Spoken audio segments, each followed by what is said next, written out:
optimal minimalism. At this altitude, I can run flat out for a half mile before my hands start shaking. Can I answer your personal question? Now would seem an appropriate time. What if I did the opposite? I'm a cybernetic organism, living tissue over a metal endoskeleton.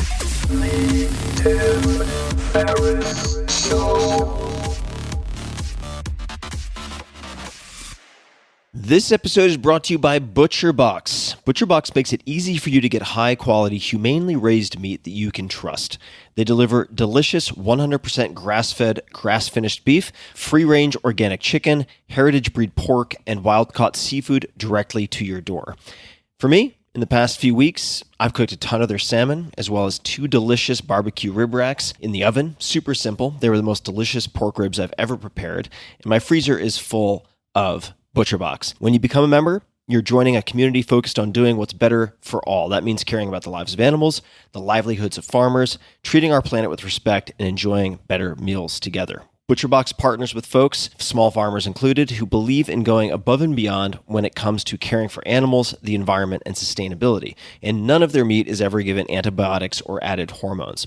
So how does it work? It's pretty simple. You choose your box and your delivery frequency. They offer 5 boxes, 4 curated box options, as well as the popular custom box. So you get exactly what you and or your family love.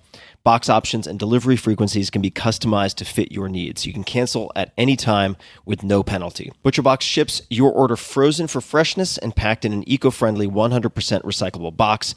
It's easy, it's fast, it's convenient. I really enjoy it. And best of all, looking at the average cost, it works out to be less than $6 per meal. And for a limited time, new members can get 2 pounds of free ground beef in every ButcherBox order by signing up today at butcherbox.com/Tim. That's up to $180 in savings per year. Check it out. All the details and goodies can be found at butcherbox.com/Tim. Again, that's butcherbox.com/Tim.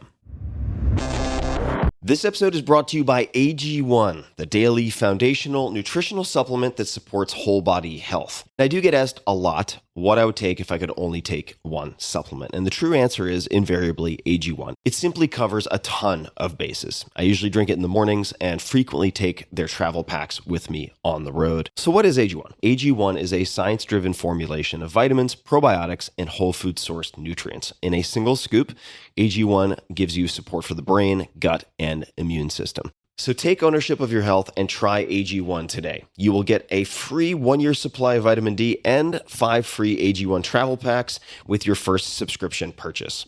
So learn more, check it out. Go to drinkag1.com/Tim. That's drinkag1, the number 1, drinkag1.com/Tim. Last time, drinkag1.com/Tim. Check it out. This episode is brought to you by Laird Superfood. I love this company. I love their products. I just got a huge box delivered yesterday for a re-up because I always keep it in stock. And many of you have asked me about intermittent fasting, so I'll touch on that in a second. Founded by big wave surfer Laird Hamilton, really one of the kings of big wave surfing, and volleyball champion Gabby Reese, Laird Superfood promises to deliver high-impact fuel to help you get through your busiest days. And I can speak from experience, having worked out with both Laird and Gabby. These are people you want to emulate. They're just incredible physical specimens, and their combination of performance and longevity is unlike perhaps anything I've ever seen elsewhere. Laird Superfood offers a line of plant-based products designed to optimize your daily rituals from sunrise to sunset. My favorite 2 products that I put in just about everything are their turmeric superfood creamer and the unsweetened superfood creamer. And a $10 bag of either of these will last you a really long time. So the bang for the buck is incredible. Both can really optimize your daily coffee or tea ritual. I really put them in any warm beverage that I make for myself. And that's where the intermittent fasting comes in. So if I'm going to skip meals, I really like to use some of either the unsweetened or the turmeric superfood creamer. They are packed with, among other things, a full range of MCTs, that's medium chain triglycerides, to help keep you and your brain going from AM to PM. So that's part one. They're also packed with real ingredients like organic extra virgin coconut oil, coconut milk, and aquamin, and they come in all sorts of flavors, including cacao and, as I mentioned, turmeric. You just have to stir them. You don't really need any instrument for that. You can just do it with a spoon. You could power froth if you have a little frother, or blend otherwise into your cup of coffee, for instance, for a nourishing and energizing superfood latte you can feel good about using to kickstart your day. It's also, for me, an affordable indulgence, right? Because black coffee, I love black coffee, but after having 1,000 cups of black coffee at home, I just want a change. And so to feel like I'm having a decadent cappuccino of sorts, plus brain fuel on top of that, really can make the difference in winning the morning for me. So, Laird Superfood. They understand that food is fuel, and the better fuel you have, the harder and further you can go. This is an easy and inexpensive way to really add some octane to your mornings and amplify your daily rituals. They have a diverse product line, including superfood creamers, as I mentioned, the two that are my favorite, turmeric and unsweetened, delicious hydration solutions, and much more. For a limited time, Laird Superfood is offering you guys, my listeners, 20% off of your order when you use code TIM at checkout. Check out lairdsuperfood.com. That's LAIRD. lairdsuperfood.com/Tim to see my favorite products and learn more. Again, that's lairdsuperfood.com/Tim and use code TIM for 20% off of your order. One more time, take a look. I use this stuff all the time, and I recommend trying it out. lairdsuperfood.com/Tim, promo code TIM. Hello, ladies and germs. This is Tim Ferriss, and welcome to another episode of The Tim Ferriss Show. My dog Molly is staring me directly in the face from about 3 feet away, but that is not relevant to this particular introduction. The Tim Ferriss Show, what is it? Well, my job is every episode to deconstruct world-class performers, people who are the best at what they do, to give you tactics, routines, habits, etc., that you can apply immediately and test in your own lives. This particular episode has been requested and requested and requested. People ask me, Tim, why aren't you talking about relationships? When are you going to talk about relationships? Why are you so private? Why are you dodging the questions? Well, no longer, folks. I am going to speak with Esther Perel. I've wanted to speak with this particular psychotherapist for many years, and for good reason. She has been called the most important game changer in sexuality and relational health since Dr. Ruth by the New York Times, who featured her in a cover story, her TED Talks, one of which she actually basically winged off the cuff, which is amazing to me. Her talks on maintaining desire and rethinking infidelity have more than 17 million views, and she's tested and been exposed to everything imaginable in 34 years of running her private therapy practice in New York City. In this episode, we explore everything imaginable. We talk about her life story, how to find and convince mentors who can change your life, for instance, what she's learned from Holocaust survivors, but then we get into what she's very much known for. We discuss topics like polyamory and all of its close cousins. Is there such a thing as too much honesty in relationships? We answer or attempt to answer questions like, can we want what we already have? Why do happy people cheat? And much, much more. She has many, many case studies because she's been practicing this in the real world and messy reality for so long. A little bit of background on Esther, who I've had a chance to spend time with in person now, and is just more impressive the more time I spend with her. She's the author of the international bestseller, Mating in Captivity. Many of you have heard of this. It's been translated into 26 languages. She is fluent in 9 of them. I've heard her in person do this in a crowded room, going from person to person in different languages. It blows my mind as a language nut. This Belgian native now brings her multicultural pulse to a new book, The State of Affairs, and subtitle Rethinking Infidelity, which is out October 2017 through HarperCollins. Right now, though, what you can check out of hers, and you should check out, is a brand new Audible original audio series, Where Should We Begin? And she's co-creating this and hosting it with Audible. And this looks at specific couples and walks you through their issues and how she would recommend they address them. So check that out. Where Should We Begin? You can say hello to her on the socials at Facebook, for instance.com/Esther.Perel, Perel. But I had a blast with this.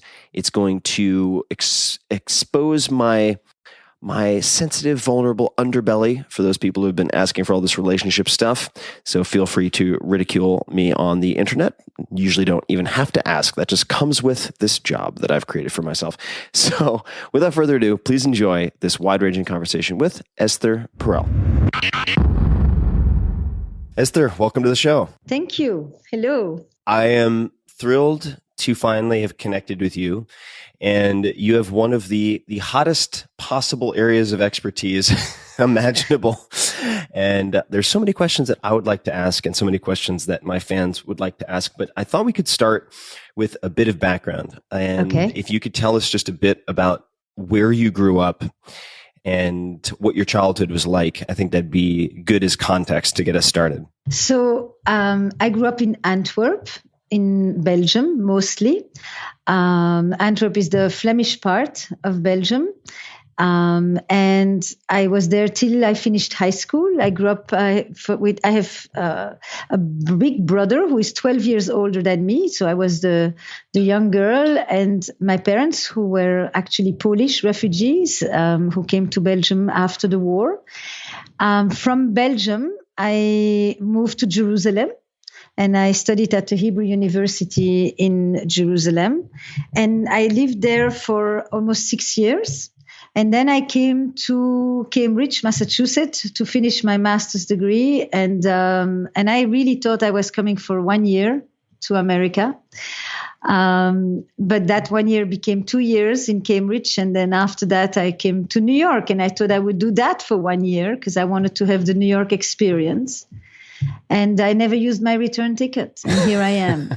You're still having the New York experience. I'm still having the New York experience, exactly. So you, as I understand it, grew up among Holocaust survivors. And I would love to hear you elaborate on that experience and what it was like, what you learned from it. And then we can talk about, I'd like to talk about Jerusalem, but I am very interested, as many people are, in the history of the Holocaust, but even more than that, the personal, the lived experience. And there's a book called If This Is a Man, and there's another book called The Truce. Both are written by Primo Levi, which was recommended to me by the illusionist David Blaine, who actually has Primo Levi's inmate number or prisoner number tattooed on his forearm. And it was one of the most impactful books I would say I've read in the last 10 years. But I have no direct experience with Holocaust survivors. What was that like, and what did you learn? So interesting that we're starting from there. So I think that If This Was a Man by Primo Levi is one of the most powerful books one ought to read. I think it's a unique testament. So it's very simple. There were 60,000 Jews in Belgium before the war. The vast majority of them were decimated throughout the war and in camps. And so after the war, a group of Eastern European Jews basically came to Belgium through all kinds of means. That's kind of where they arrived. And my parents, who were both the sole survivors of their entire family, which means 200 people lost, I guess, on every side. They were both the youngest in their families. My mother was in the camps from 18 to 22, and my father from 25 to 31, actually, because the war started very early for them. So they came, with nothing to be there for 3 months. They were illegal refugees. No, they were legal refugees for 3 months who were meant to continue from there to other countries where they had been given refugee status. But they chose not to leave. And so they stayed for another 5 years as illegal refugees in Belgium, which is very telling for me right now with what's going on in our country here. And I am born later. So when I am born in 1958, they already found a way to legalize themselves, to become Belgian citizens. And I grew up in a different environment. But I am growing up in a community of 20,000 Jews that are all Holocaust survivors. That's basically all we knew in the Jewish community. Of course, there was the larger Belgian community around. And you saw numbers. You asked, why don't we have grandparents? You asked, what are these numbers? It was kind of it came with mother's milk is the best way I could say it. It was so ever present. We spoke Yiddish, German, Polish, French, and Flemish in my home. Depending on the subject matter, we changed, and depending on who was speaking to whom, the language changed. But there were 5 vibrant, interchangeable languages going on the whole time.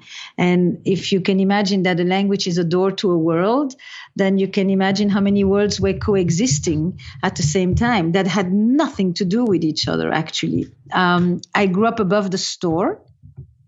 Because most of the Jews of Antwerp are in the diamond business. My family was among the 2% that were not. And so they had clothing stores. And I grew up in a neighborhood where there were 2 Jewish families. So it's like the deli store with the foreigner in the neighborhood, and you know who they are, the 2 foreigners, and they have an accent and they look different and the whole thing. And I lived above the store and in this very popular neighborhood, lower middle class neighborhood, and where we spoke actually not even just Flemish, but we spoke dialect Flemish from the street, like from the hood, the equivalent of the hood, basically. And I would straddle back and forth.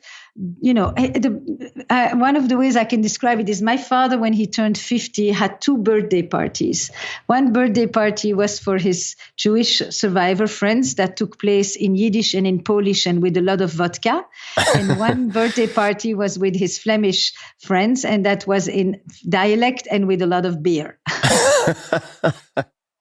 And by the code, by the drinks, you knew exactly which world you were traveling in and how you had to behave and how much you could show that side of you versus the other side of you.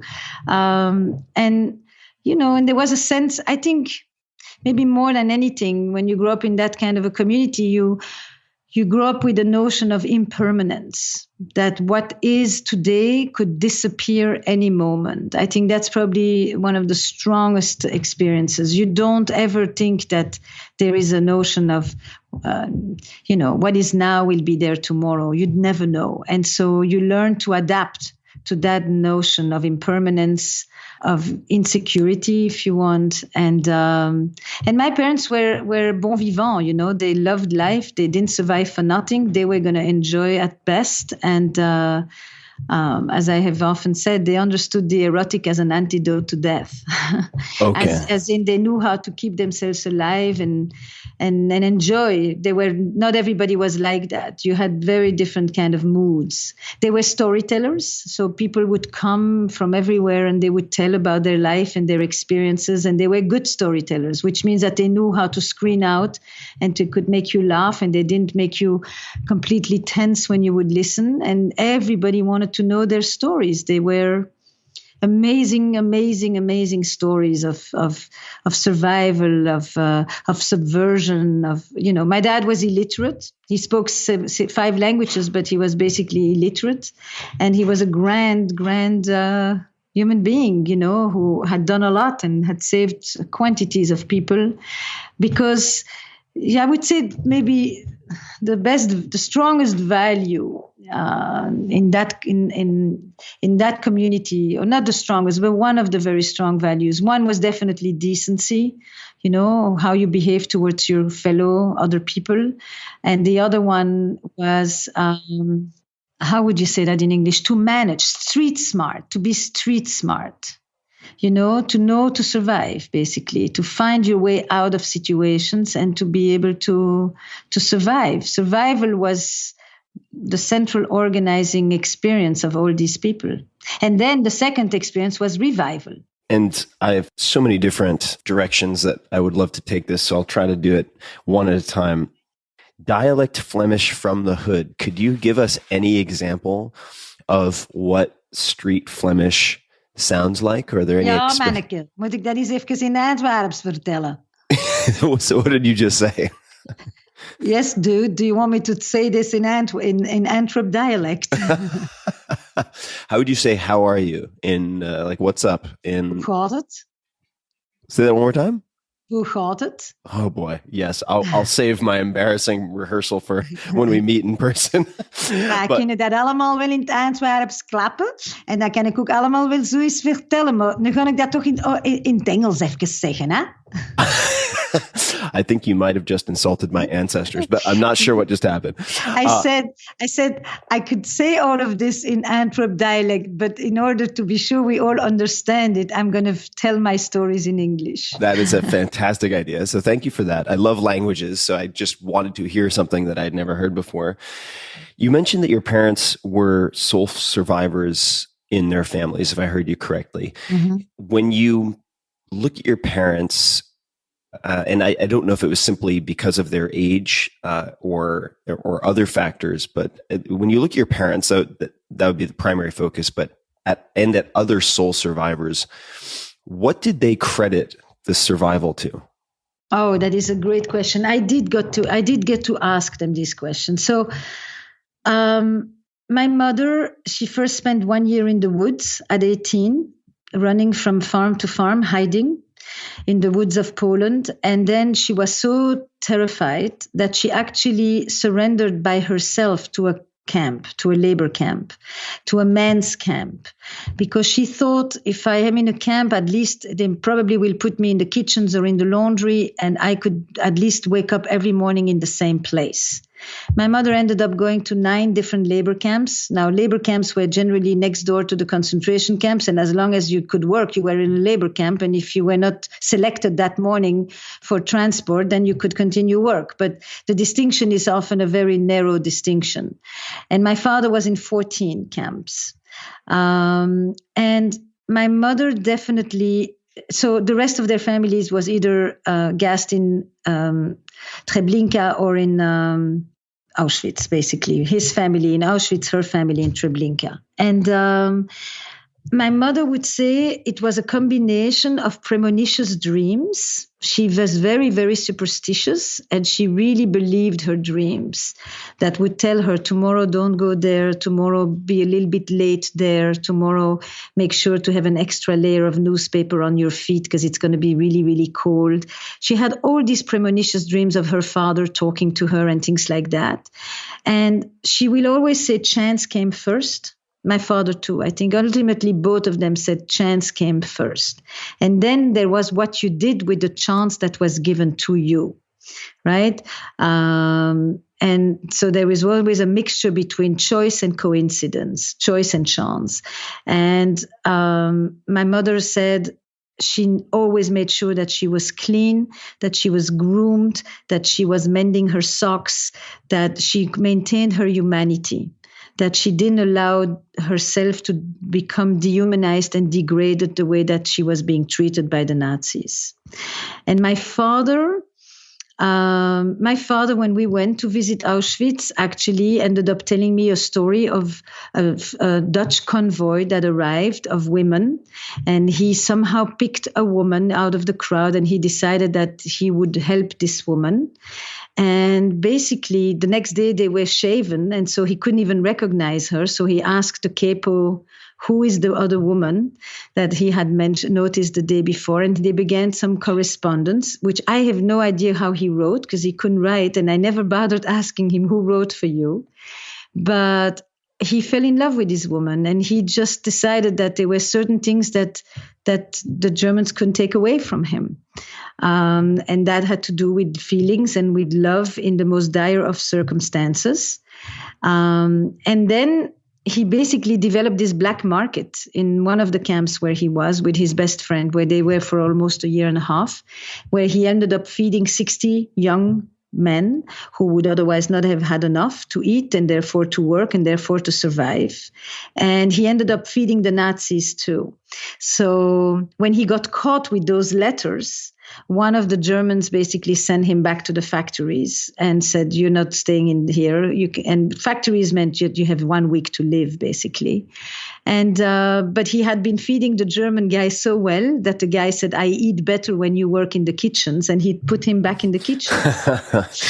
And so he always said it was a combination of chance and ingenuity, street smart, what he would call, and doing for others. doing for others gave you a purpose to stay alive and to wake up in the morning. And if you look at then the survivors, whether by chance first, like you mentioned, choice, some combination of those factors and others, you mentioned survival and revival.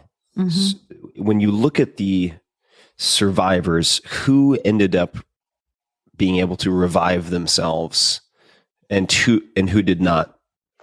So the third reason my mother always said is that she always thought that they wanted her to stay alive, because if the others were not going to make it, there needed to be at least someone from the family. And she always thought that she would somehow be reunited with somebody. So she maintained this very deep connection inside of her, that they were waiting for her somewhere.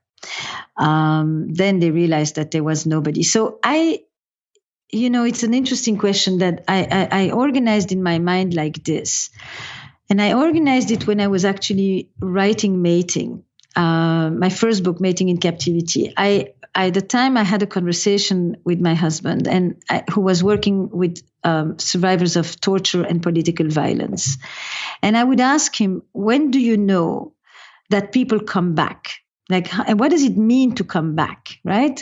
Come back from different war zones, to come back from having been kidnapped, to come back from solitary confinement. And what does it mean to come back to life? And then as we were talking, it became very clear that when you reconnect with life, not just when you are surviving, but when you are living, it means that you're once again able to take risks, able to broach out, to go into the world, able to play, because you cannot play if you are in a constant state of vigilance and guardedness, and able to trust. And then I thought to myself, oh my God, this is so much what I saw in Antwerp. I remember, since my entire classroom were children of similar families, that there were always two groups of families in my community. And then I decided that I would call this, there was one group that did not die, and one group that came back to life. And the did not die, you could feel it when you went to their houses. They often had plastics over the couches, and the curtains were pulled down. It was morbid. It was just, you're not dead, but you're not celebrating your life. You certainly are not enjoying, because if you enjoy, then you are not being careful, and you have guilt. You often have survival guilt. Why am I here and none of the others made it? And you are weighted down, and the world is a dangerous place, and you are not to trust anyone outside the family and all of that. And then I thought there is those who came back to life. And that's what led me actually to really want to explore what is eroticism. What is this antidote to death? How, in the face of adversity, do you continue to imagine yourself rising above it, connected to joy, to love, to pleasure, to beauty, to adventure, to mystery, to all of that. And those people, it was very interesting. You had people who came together because they were the survivors of this camp and the survivors of that camp. And then you had people who came together for this kind of holiday or that kind of celebration. And they never discussed their experiences. It was all implicit. But they were together, and they were charging ahead at life. The first thing they did when they would come out of the camps, by the way, is have a child. Because I'm alone, you're alone, I have nothing, you have nothing, let's get married and let's have children. Because if we have a child, then we know that we are still human, we are able to procreate, and we create legacy. And they didn't kill everything off.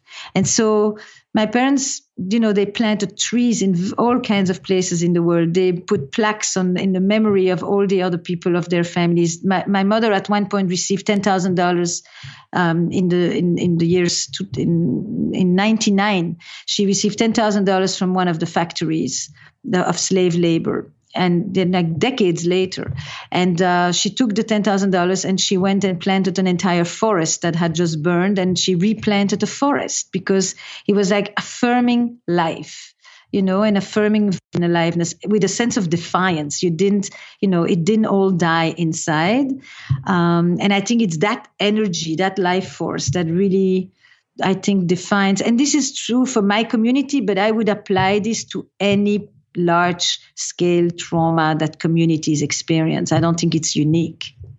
I agree. And I don't know why I want to ask you this question right now, but you mentioned trust as one of the elements, one of the ingredients in the group that was revived, that was living and not just having avoided death. Do you think that, and these are not mutually exclusive, but does trust come first and then vulnerability, or does vulnerability come first and that's how you develop trust? That depends on your theory of trust. This is the big debate on trust theorists. Rachel Botsman will tell you that trust is an active engagement with the unknown. And therefore so that's one direction. And the other direction is that it is the actual experience of vulnerability that allows you to then trust. And it goes in both directions. It really, I don't think there is a definitive answer for that. And maybe it's not an either or, but it's a both and. Both end, right. For some people, it's like, do you need to know in order to taste? Or do you want to taste first and then be told what it was? Definitely depends on what type of cuisine and what type of chef. But so I understand what you mean. A child needs to be able to trust in order to get off from your lap and to run into the world and to become and to explore and discover and play and be gone in their own space. And at the same time, it is the act of doing all of that and coming back to base and dropping themselves back on your lap that reinforces the trust. I actually tend to think more in dialectic terms, at both and rather than either or. But I think it's a fantastic question, the question of trust. Does the act of trusting release the option, the possibilities to experience the vulnerability, or is the vulnerability of the unknown that you actually engage with ultimately what builds the trust? Right. This is something I've been thinking quite a lot about, but I want to also ask you about impermanence. And I've tried to focus much more, in a sense, on things that are impermanent in my life in the last year and a half. And in part, that was a result of a conversation I had on this podcast with BJ Miller, who is a hospice care physician. So he's helped more than 1,000 people to die. Great guy. He lives here. We were at TED together. So. Yes. So fantastic guy. I went to Princeton undergraduate, and he was one of the warning stories because he lost 3 of his limbs in an electrocution accident a few years before I went to school there. I asked him what purchase of less than $100 had most positively impacted his life in the last 6 months, a year, whatever he could pull from memory. And he mentioned a bottle of wine, and it wasn't an expensive bottle of wine. And the reason he mentioned it was, and I'm going to paraphrase here, but he said it was the fact that it went away and how that encouraged you to enjoy something that you knew was impermanent. And so I've thought about that a lot since, and how to not fear things being impermanent, but really use it as a source of leverage to maximally enjoy those things while you can. And I'm curious how your parents' ability to savor impermanence impacted you, or your behaviors, or your routines, or anything. If it did, I don't know. Oh, I would say in 2 ways. First of all, I'm rather voracious in living. It's, if there's one more experience I can have, one more thing I can discover, one more place I can travel to, one more conversation that could be interesting, I am quite voracious. Not because I'm insatiable, but because because a part of me always says, who knows what will be tomorrow? Right. I don't live with there is always a tomorrow. I live with who knows if there will be a tomorrow. And that's very simple. And then the other thing I would say, that may be something that's not always so known about me, but I also live in a bit of what we call in my jargon, a counterphobic way, which means I act as if I'm fearless, but I'm actually petrified with dread. Okay, please elaborate. Counterphobic. I act as if I'm fearless. Counterphobic means like I act like nothing's, like it doesn't, not nothing, but like there's a lot of things I do that could be very scary sometimes to other people anyway. And I live it as if I have no fear. You know, even today I was driving down on my bike and I was thinking like, last week it was filled with snow here. Why am I always just pushing the edge and seeing if I can get away with it? And you know, the truth is I got on my bike in the snow and I realized there was no way I was going to be able to do this. And I put the bike back. But I was thinking how many times I do things thinking nothing's going to happen. And at the same time as I do it, I think at some point something bad is going to happen. It's that what I mean. It's like you would think that I wouldn't do it. If I think something bad can happen, it would stop me. But no, I do it. And at the same time, I think something bad's going to happen. Every day, I think something bad's going to happen. Do you wish that were different, or do you think that helps you in some way? Oh, God. I wish it was different. I mean, yes, I'm sure it pushes me and stuff, but there must be a way to live without that constant fear like that. It prepares me very well for the modern times we live in. I can tolerate a lot of uncertainty, you know, and the political climate we're in, all of that. But you know, today in Antwerp there was another car that drove on the main drag, you know, driving into people. You know, it's like that's not a surprise to me. Right. I expect it. Mm-hmm. That's what I mean. It's like I live with that expectation. It's just a matter of when, not a matter of if. But I think it creates a level of anxiety that I don't wish on anybody. No, I don't think it's normal. I actually don't think. I think it's normal given the history I come from. I don't think it's a good way to live. Well, let's talk about this antidote that you mentioned earlier. So the erotic is an antidote to death. But actually, I'm going to interrupt myself. And before we get there, how old were you when you went to Jerusalem? 18. 18. And why did you go to Jerusalem? Was that your choice, someone else's suggestion? Why did that happen? So before I went to Jerusalem, I actually came to the States and I hitchhiked across the country for 7 weeks in 1976. Calculate, you know, but in the bicentennial, and at the time you could still hitchhike very freely, and I had one of the most formative experiences of my life because I saw America like I don't think I will ever see it again. Since I had zero reference, I had no judgment, and I just was welcoming of anybody who was willing to pick me up and take me in. I really saw the country in and out in ways that I don't think, I wish my kids could have an experience like this, but I don't know that this is happening these days. And then I went to Jerusalem because I didn't want to study in Belgium. I didn't like the university system in Belgium. Why not? And why not? Because we have a system where you have to study a curriculum that is prepared by the teacher and you have to regurgitate it and study it rather by heart. And I thought it was a 19th century system. Mm-hmm. It really was not at all, you know, a useful way of learning. And I had done that already for 12 years before. You know, I studied Latin, I studied Greek, 5-6 hours a week. I mean, I have the whole classic education, humanistic education. And I thought Jerusalem was mysterious, mystical, beautiful, complex, you know, in the middle of these hotbeds of all religions. And we were going to Israel a lot with my family. So that was not, it's not like it was a place I didn't know. And I thought it was the one place that I could leave to study abroad with my parents' blessing.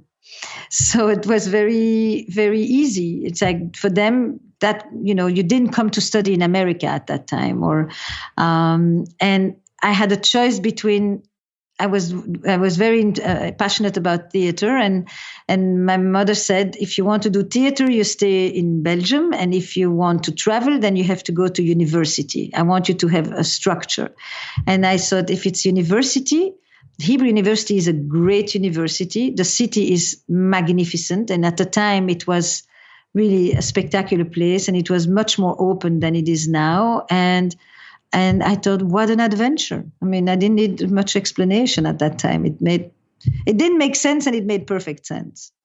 Did you have any, if you look back at your time in Belgium and Jerusalem, were there any particular mentors who leap out at you if you had to give them credit for helping steer your life in the direction that it's gone or help you to make any very important decisions? Is there anyone who really jumps out at you besides your parents? Yeah.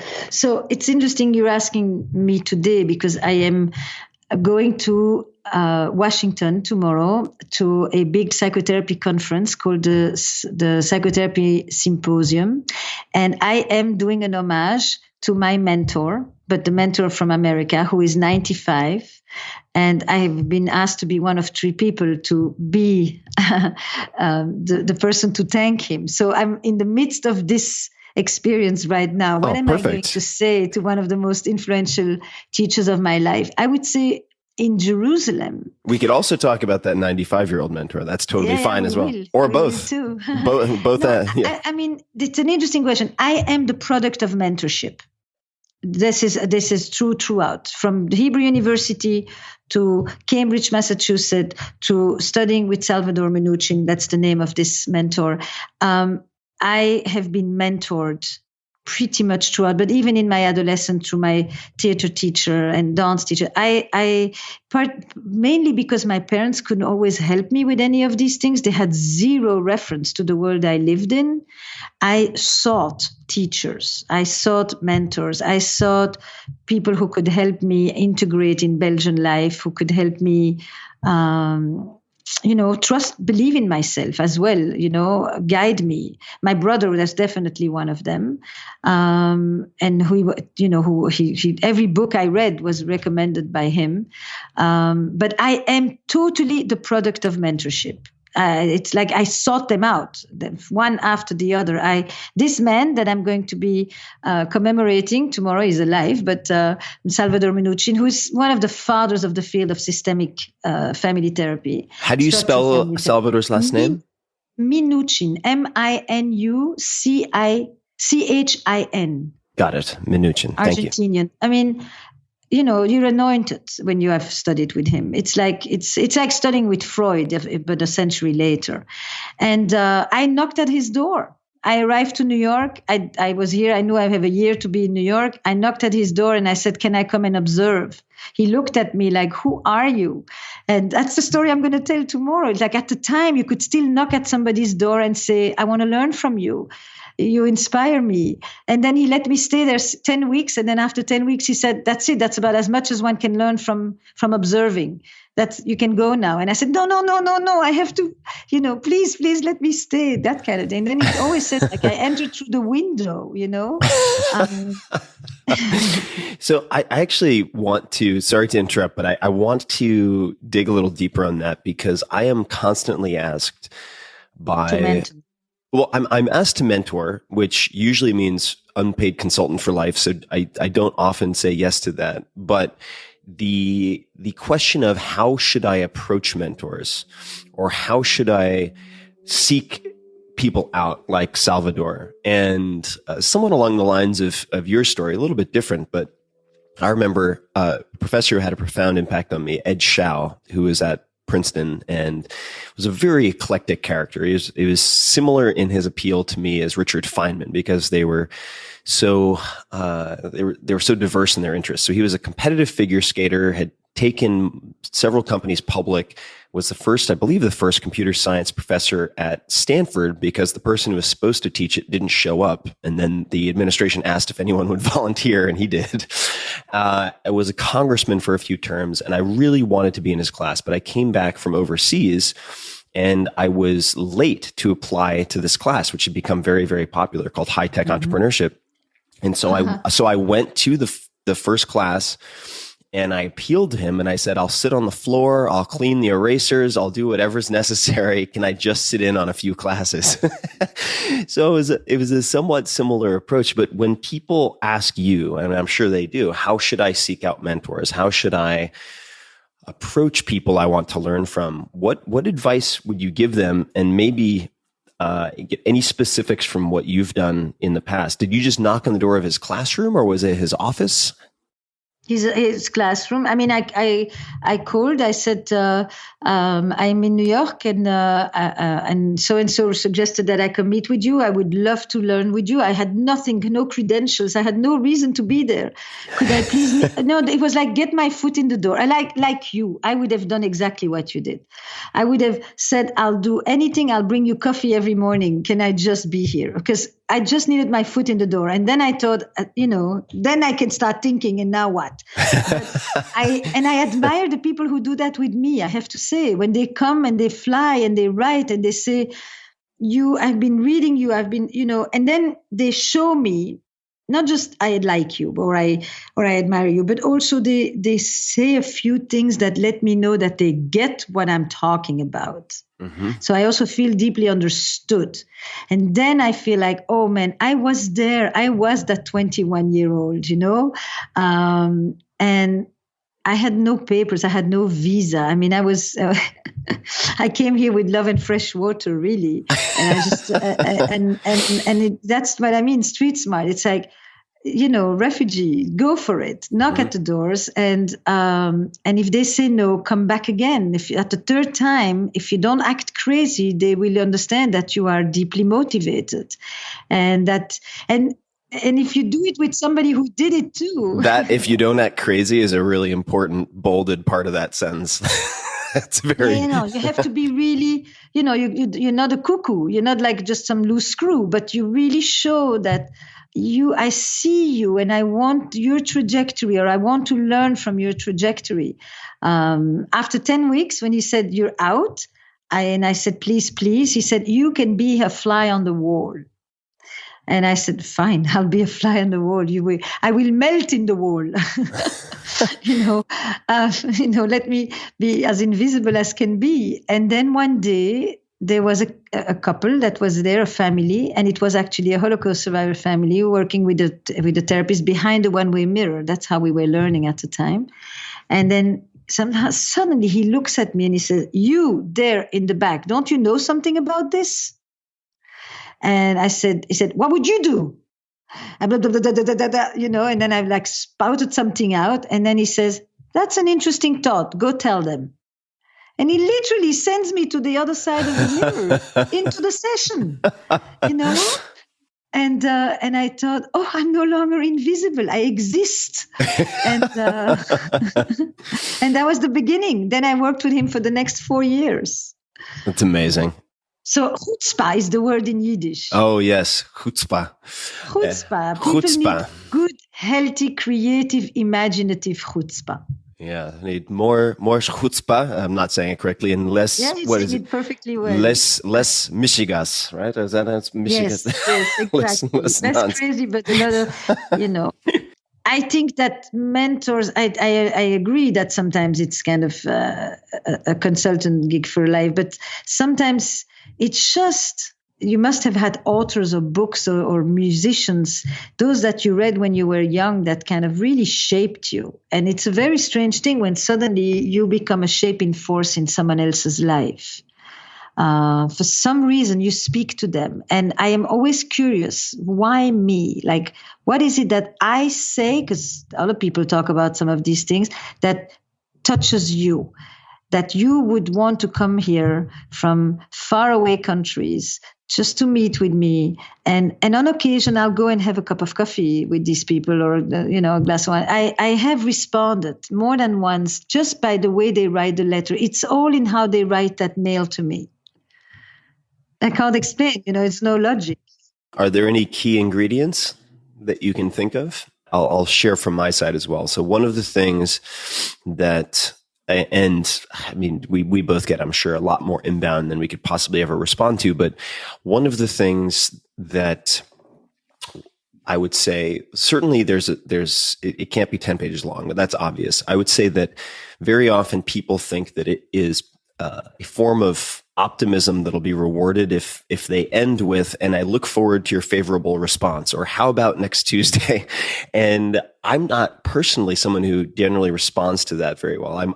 I'm more likely to respond if they close with something like, I completely understand if I never hear from you because you must have an incredible amount of inbound requests like this, but if you've read this far, thank you at least for reading this far. And it lets me off the hook counterintuitively, maybe that makes it more likely that I'll respond because I perceive they have some empathy or ability to understand the situation that I'm in.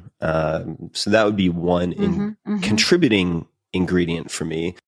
And then the other, I remember I ended up hiring someone years ago to work on, help me work on the 4-Hour Body and some other projects, because he heard me talking about things that I needed or read about certain projects I was going to be working on. And he said, "Oh, I just went ahead and did A, B, C, D, and E. Here's the work. You don't have to respond. I just thought this would be helpful." And I was like, "Wow, okay, that's very proactive." What about yourself?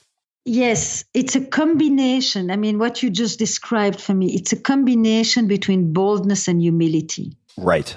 You know, the boldness is, I'm going to do this. I've been reading you. I've been listening to you. Something in the way you say it strikes it right for me. But I don't expect it. I totally know what I'm asking you. And it would mean an enormous amount. You have no reason to do this. But if you were to do this, it could change my life. It would mean so much.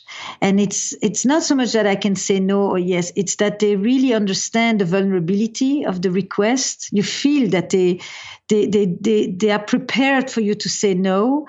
And they are, so if they were to hear a yes, it would mean so much. And I have been there. I remember, I've been that person. So it's you can't write to me as if you already know everything. But at the same time, you have to be bold enough to want to say, what do I have to lose? What do I have to lose? And then they say sometimes, I have never written something like this. And then I would probably say one thing for me that makes a difference is if they just say, I've always wanted to be a therapist who works with sexuality and couples. No, but if they say in the way, if they reflect back something about me in which I recognize myself and it's a mirror that I like to look at, then I feel like they know what they really get what I'm about and what I'm talking. They're not just projecting onto me, and that helps. Then I feel also really understood. It's a variation of what you're describing in terms of the empathy. So I think it's similar. It's a different wording for something that's quite similar to what you described. Does sound similar. So I promise to get back to this, and I know people are going to want to dig into this. We'll continue to bounce all over the place, but you mentioned the erotic as an antidote to death. What is eroticism, and can you explain what you mean by it being an antidote to death? Yes. Animals have sex. And we have the erotic. And the erotic is sexuality that is transformed by our human imagination. The erotic is the meaning that you attribute to sexuality. It's the poetics of sex. It's not nature, instinct, primary force. It's everything that gives it a meaning and in a context. It's everything that turns sex not into an act, but into a place you go, not just something you do, but a place that you go. And that place that you go is a place where you connect with vibrancy, with aliveness, with renewal, with life force, with vitality, with mystery. And that's when it becomes an antidote to that. So that's why people often talk about it in spiritual terms, in religious terms. It has a transcending quality to it. It's really the more mystical meaning of the word erotic. Eros, Zohar, life force. It's really modernity that narrowed the meaning of eroticism to something that is more blatantly sexual rather than life force. But that life force, often expressed through the sex, takes on a whole other dimension. So for me, to understand that I wasn't just working on sexuality, because I'm not interested in what people do, the act. You can do sex and feel nothing. Women have done sex and felt dead for centuries. It's really that other side of it. And that you don't have to do much of anything. Your own imagination. We are the only ones who can have sex for hours, blissful sex and a wonderful connection and orgasms and all the likes, and never touch anybody just because we can imagine it. And that imagination, his ability to transport ourselves outside of this moment that we are in into something completely different, that is the erotic élan. And I am very interested in that because I work with people who come and complain about the loss of desire and the loss of that energy, and they want to reconnect with that force, and they don't know why they lose it, and they confuse it with arousal, and it has not much to do with that. And when people complain about the listlessness of their sex lives, they sometimes make them want more sex, but they always want better. And that better, when you analyze it with them, it's about that life force, that vitality, that vibrancy, that mystery, that imaginative play, that curiosity. Curiosity is an essential ingredient of the erotic. And that's what they want to reconnect with. And so then that metaphor that I talked before about not dead versus alive, survival versus revival, that's, you can survive and have sex and have children, but you may feel dead. Whereas you can have an experience in which you feel utterly alive and you're in your 80s and you do whatever 80-year-old people do. It doesn't really matter because the force transcends the act. And that's, for me, the interest of working on eroticism. I work with people who want to feel alive. If you say, look at your group of patients and you then look at a subset who are what they would consider happily married in the sense, or happily in a committed relationship. Maybe committed is too loaded a term. They're happily in a relationship and they don't want to leave that relationship. There are many incredible elements of that. Yet they've hit that point, which many people have hit. Certainly I've hit before. I'm very good. Let's make this personal. So I'm very good at monogamy. I can do it. I'm very, very good at it. But after, say, a year and a half, I have to, or I feel like I have to suffocate a part of myself that subjugates my sex drive so that I don't wander. And that ends up affecting sex with my primary partner, with my partner in this case. So if you're talking to these people, and they hit a point where they feel sex drive decrease or listlessness, what do you view as the ethical options that are on the table to address that? Okay, but there are like 4 subtopics.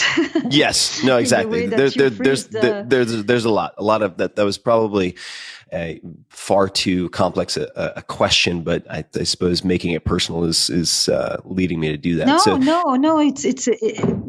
So mating in captivity for me was really a conversation on that very question that you just asked, right? People would come to me and they would say, we love each other very much. We have no sex. Or we love each other very much. Where is the desire? Or, which was very different from the traditional model that you would normally learn in school, which was, of course, if there is no sex, people mustn't love each other because when one leads automatically to the other. And therefore, sexual problems are always the consequence of relationship problems. And you should fix the relationship and the sex will automatically follow. That was the premise. And I decided to question that premise because it didn't really work like that in my office. I saw people who got along much better and it still didn't change anything for the desire. And so I began to ask, what is the relationship between love and desire? Yeah. So that's the first one is what does that mean? This is desire fated to degrade? Is the degradation of desire inevitable? And what does it mean? And how does one rekindle it? And can one rekindle it? And can you want what you already have? Which is the fundamental question of desire. And then there is the second part to what you're asking, which is the question of monogamy. And when you say I can do monogamy very well for a year, then you are defining monogamy by one criteria only, at least in the way I've understood the way you speak, is that you're defining monogamy as a sexual exclusivity. Sure. In this particular case, that's what that means. But that's one definition of monogamy because, monogamy is a term that has continuously evolved in its meaning, right? I mean, for most of history, monogamy was one person for life. At this point, monogamy is one person at a time. Right. And everybody goes around saying, I'm monogamous in all my relationships. They just follow. Well, that doesn't mean I had like an orgy and every 5 minutes it was one person at a time. It did. No, I know. I'm kidding. But 3 years. But we have a model of sequential monogamy. Right. Plus we don't arrive monogamous to our relationships. We've had previous ones. So at this point, where does monogamy exist? In reality, but not in your history and not in your fantasies. Mm-hmm. So that's another consideration. And then there is, maybe if we stop just looking at monogamy from the exclusivity model, because the exclusivity model is an economics model. Monogamy generally throughout history has been an imposition on women. It has not necessarily been a requirement for men. In fact, men practically had a license not to be, and they have had all kinds of theories to justify why they shouldn't have to be, because we needed to know about paternity and about patrimony and lineage. So monogamy had nothing to do with love. It had everything to do with an economic system. That word has transformed since Romanticism so much that at this point, I think that the conversation about monogamy should probably be less a conversation about sex and sexual boundaries and sexual exclusivity, and more about the multiplicity of relationship configurations, in which monogamy may be more emotionally determined rather than just sexually determined, like gay couples have done forever. I think we need to loosen up the term, not totally trash it or not totally bind it, but certainly untie it, loosen it up and redefine it. Now, within that, it's a choice. Monogamy, it's something you choose to practice when you keep it in the definition you want. And then the question is, what do people do with their thwarted desires, with their other attractions? Definitely they have them. They can acknowledge them. They can have a relationship in which they negotiate with each other what to do with these other desires. They can hopefully not always interpret them as you're not enough, which is the most powerful reaction that people have today to that term. And the majority of people have practiced proclaimed monogamy and clandestine adultery. I mean, that's been the dominant model. Sure. The question is simply, do people want to have a negotiation with themselves that is private and secretive, or do people want to incorporate this as part of the conversation of couple making at this point?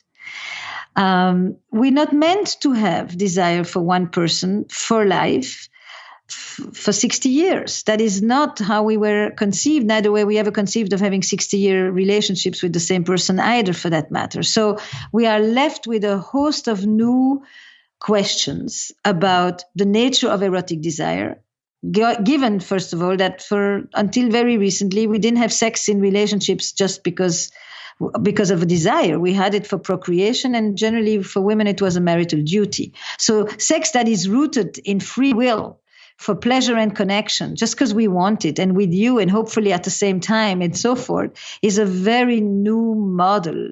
And we are all grappling with it. Everybody's wondering, what do you do with the loss of desire? How important is sex anyway? Can the relationship sustain without sex? Can the relationship sustain with sex with others while having a relationship? What are the boundaries?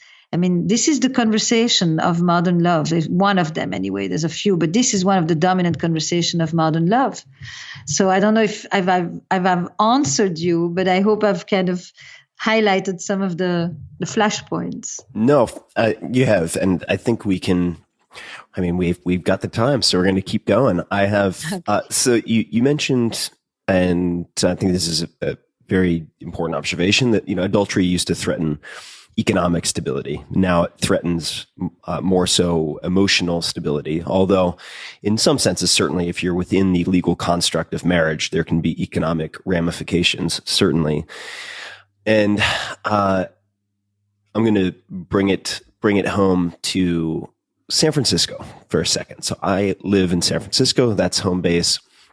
And I've tried different relationship configurations in the past. I'm not married. I don't have kids, and I've had some wonderful relationships. I'd say for the last 10 to 15 years, I've done a better job of setting my own boundaries, understanding other people's boundaries, making sure that all of those are very explicit so that whatever agreement we have, at the very least, the agreement is clear. So I've had some really good relationships. Mm-hmm. What I've seen in the last, say, let's call it 5 years, it's certainly existed for longer than that, but whether it's books like More Than Two or Opening Up or others, there is a trend, at least in the Bay Area, for people to try what they would consider monogamish or polyamorous relationships. And I have just in the cohort that I've observed, and there are a lot in the Bay Area, the always honest, all the time, radical candor approach seems to implode with pretty spectacular fireworks on a regular basis. So the question I want to pose is there such a thing as too much honesty? And how do you think about that when you are advising? How do you think about it, whether yourself or in your own relationships, or how do you advise your clients when they're grappling with this? Should we, because for instance, I'll give you, and for you out there who are sensitive, earmuffs, cover your ears, but there are people out there who can have a high tolerance for, say, what they would call compersion. For people who are who don't know that word, that is, at least the way it's been explained to me, getting gratification or pleasure from someone else's pleasure. So if your partner is having sex with someone else, you derive a certain amount of pleasure from that. So I know couples who have tried this because they've been told it's a more highly evolved approach. And so they'll sit down to dinner, and the let's just say in a heteronormative relationship, the male will say, "So what was it like having so-and-so inside you last night?" And they'll try to have that conversation, and everything blows apart at the axles and it just doesn't work. There's some people for whom it works very well, but how much honesty is too much honesty? Is there such a thing as too much honesty? Are there other parameters that you've seen work for people? Yes. But you see, I think that there are two different cultural systems here. So when it comes to the polyamorous model in San Francisco, it is a bit of a growing movement in the hotbeds of startup cultures like Silicon Valley, because it's people who choose a lifestyle that has to do with an entrepreneurial mindset that aspires to greater freedom of choice, to authenticity and flexibility. And so there's a kind of a marriage between the community that lives there and the appeal of a more polyamorous life. But for me, the question of honesty is actually much broader than it extends way beyond. And I think, look, you live in the United States, and America prides itself on being a pragmatic culture. And as a pragmatic culture, it likes unvarnished directness, and it has all kinds of expressions for conflating honesty with factual truth. Say it as it is. Don't beat around the bush. Get to the point. I mean, there are so many expressions in this culture that favor explicit statement versus more opaque communication, that conflates the concept of the moral cure of honesty has to do with truth-telling and transparency. That's the definition. There are many cultures in which honesty means something very different. Honesty is not about, laying it all out there. It's actually about thinking about what the consequences will be for the other person to live with the truth. It's not a confessional model. It's not rooted in Protestantism. And so honesty is not about, I have to tell you everything I feel or everything I've done. It's about what will it be like for you to live with the consequences of knowing. And so you don't say certain things because you want to save face for the other person, or because you just don't see the point of it, because there's almost something slightly almost aggressive about it a little bit. It's like, what am I supposed to do with all of this now? Right. You feel better. You've unloaded. What about me, kind of thing? And I think it's very cultural. For me, certainly coming from Europe, we don't necessarily think that saying everything and putting it all out there and truth-telling and transparency are the only markers of importance. I think we think that sometimes keeping things to yourself is just as important. Not everything must be said. And here, this notion that connects with that is also that intimacy is about saying everything. It's kind of wholesale sharing, Right. And if you don't say everything, then you must be keeping a secret, because the opposite of transparency is secrecy, and there is a complete loss of privacy. And this is true in the intimate realm of relationships, as it is true in many other sectors of our society. Privacy is at risk. And so people respond either with the other extremes. Yes, I do think that there can be too much sharing. It's not too much honesty, but it is too much sharing. And the sharing is problematic when you think that that's the definition of honesty. So this is a really important. Was that clear what I just said? It was clear. No, it was clear. And I think the honesty does honesty or 100% sharing always equal caring for the other person or fostering intimacy, I think, is an interesting question. And the answer is no. The answer is no. The answer Yeah. is sometimes, of course, it is, but it's not a given. It's not a dogma. I think that actually holding back, I think making space for the other person, I think dealing with your own feelings, I think this idea that because I love you, I should be able to tell you everything. And if you don't tell me everything, then maybe you're not close. And this telling as becoming almost like a bit of I deserve to know. What are you thinking? What are you feeling? Why don't you want to tell me? No, those are invitations. Those are not rights. Right. No. You don't have a right to enter another person. You're invited in. And for those people listening who want to have a very illuminating but entertaining short read on this type of question and radical honesty, there's a great article. I think it's called "I Think You're Fat" by AJ Jacobs at Esquire, who is hilarious and a good friend. So you should read that. But I want to bring up an anecdote and get your advice on, or how you would advise someone. So I remember having lunch with a close friend of mine about 2 years ago, I would say. And he had a friend approach him who had cheated on his wife. He had an affair, and he was grappling with whether to tell his wife or not. And my friend's advice was, he said, no, that is your burden to carry, and you carry that with you. It's not fair to inflict that on her because you want to make yourself feel better. After a very, very long conversation, that was his conclusion. And so I'm curious to know, in a, say, patient setting, if you have someone, male or female, because certainly women cheat, and I've been cheated on before. I mean, it happens, certainly. When someone is grappling with whether to tell their partner or not, how do you walk them through that decision? What is it that you want to tell your partner?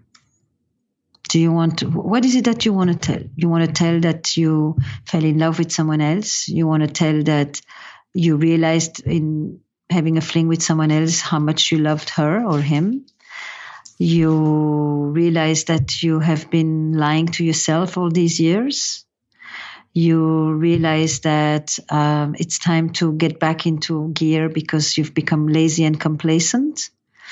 You realize that you have been keeping all kinds of sexual secrets that have nothing to do with non-monogamy, but more with your history. What is it you want to tell your partner? You want to tell that that's the first thing. And do you want to tell something about what happened to you in the meeting with the other person?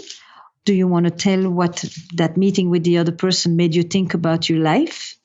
Do you want, we're not just talking about a series of facts. We're talking about the meaning and the motives of the transgression. Mm-hmm. So that's the first thing I ask. What is the meanings and the motives? Why did you do this? How did this happen to you? Were you looking for it? Did you choose it? Did you just stumble into it? Did you resist it? Did you not resist it? Did you hope it would not, are you living with conflict? What is the guilt that you're feeling? What is the guilt? Is the guilt that you realize that you don't have desire for your partner? It's the guilt that you realize that your partner must have been really terribly frustrated because you've been a terrible lover to your partner? What is it? And so before I don't have to tell people do or don't tell or don't tell. I help people figure out what it is that they would tell, why would they want to tell it, and what do they think will happen to the other person when they tell it to them. I think the notion that sometimes not to tell is kinder than to tell, the way that your friend did, is also one of the many options. It's not the only one, but it is definitely in the repertoire. That sometimes you tell for your own conscience, and then the other person can churn the whole night. So there is the positives and the liabilities and the positives of telling, and then there is the liabilities and the positive of not telling. What do you think your partner would want to know? That's the other thing. And when you want to tell, do you ask yourself, do you think your partner would want to know? Are you speaking because of your thoughts about the other person, or are you thinking of speaking because of how you feel about yourself? There's a full spectrum of dishonesty, right? There's simple omissions, there's partial truths, there's white lies, there's blatant obfuscations, and there's mental hijacking. I mean, the secrecy can be cruel and secrecy can be benevolent, and sometimes you lie to protect yourself and sometimes you lie in order to protect your partner. And then there is the ironic role reversing, in which sometimes you realize that you've been lying to yourself and it was you that you were deceiving. And it's all of that you want to unpack, all those twists and tangles of lyings before you send people out, because you can never take anything back. Right. And the next thing that's going to happen, you're going to say, I slept with someone. And then they want to know, how was it? And then they want to know, did you fall in love with that person? And then they want to know, maybe they don't want to know. So slow down, sit with this, ponder it, figure out what this was about for you. If it really meant nothing, what does that mean when you say it meant nothing? You mean to say it is not supposed to threaten the future of your relationship? This is not a person with whom you want to live? But even something that is meant to mean nothing has psychological valence.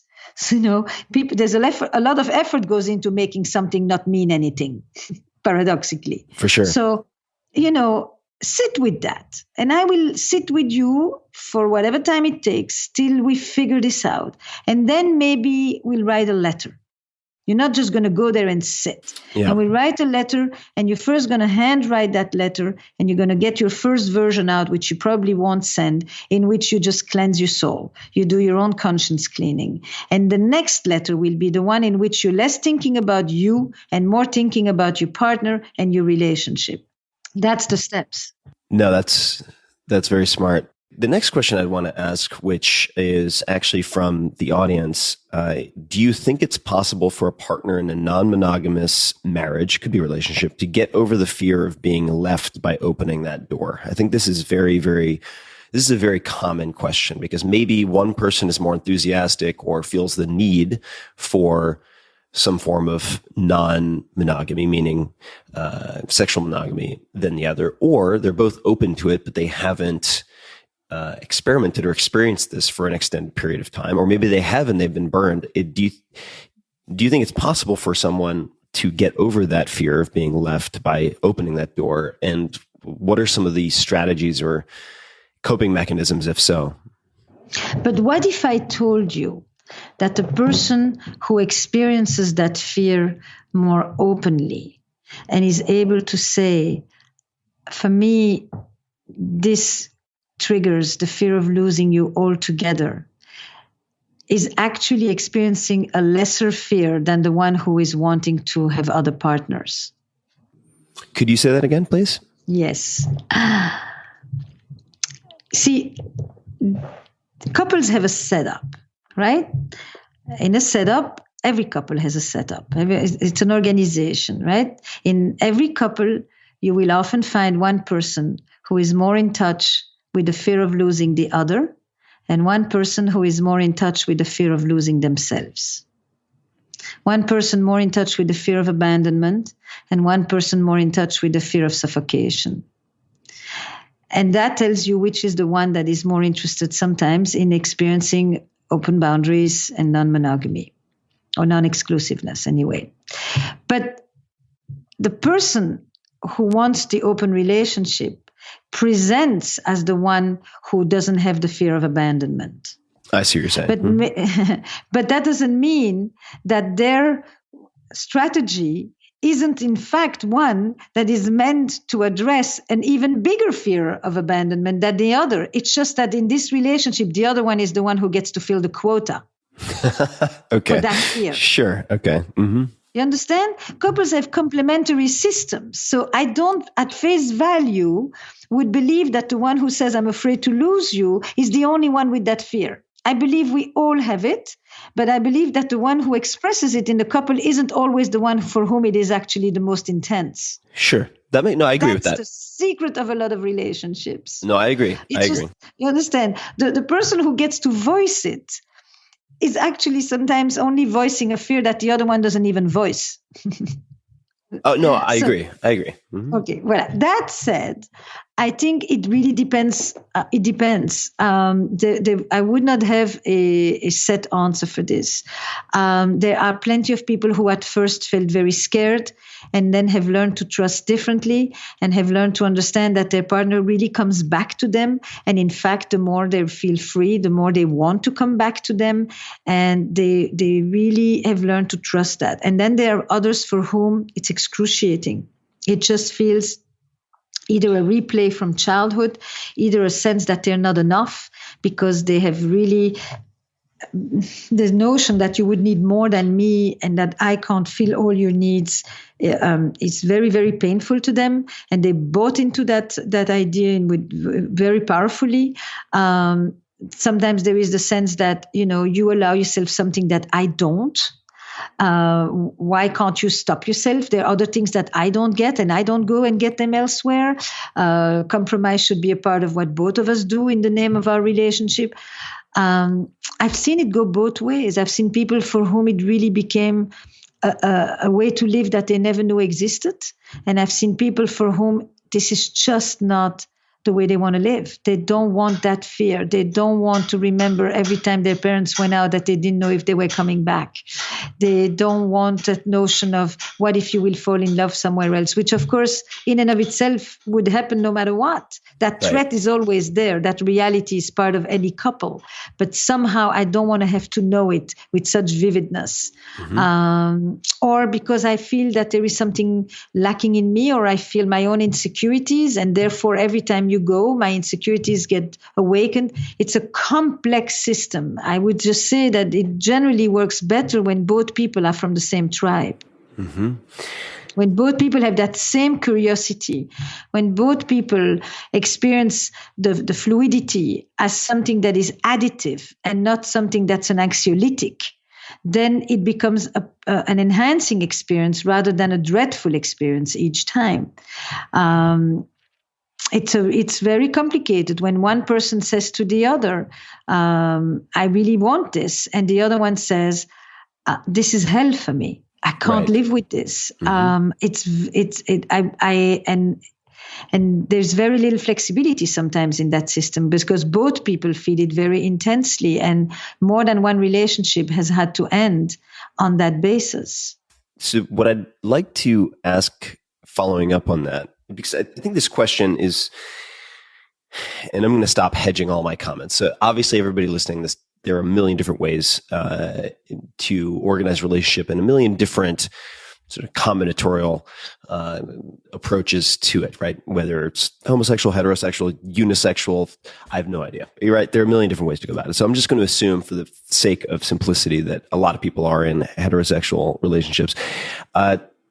This question is very common, I think, from women who are, you have a male in a relationship who wants more sexual variety. And the woman in many cases, not all cases, is at least around San Francisco, potentially open to that, but doesn't have the same sexual drive necessarily as the male. So the male is going to exercise that option more than she will.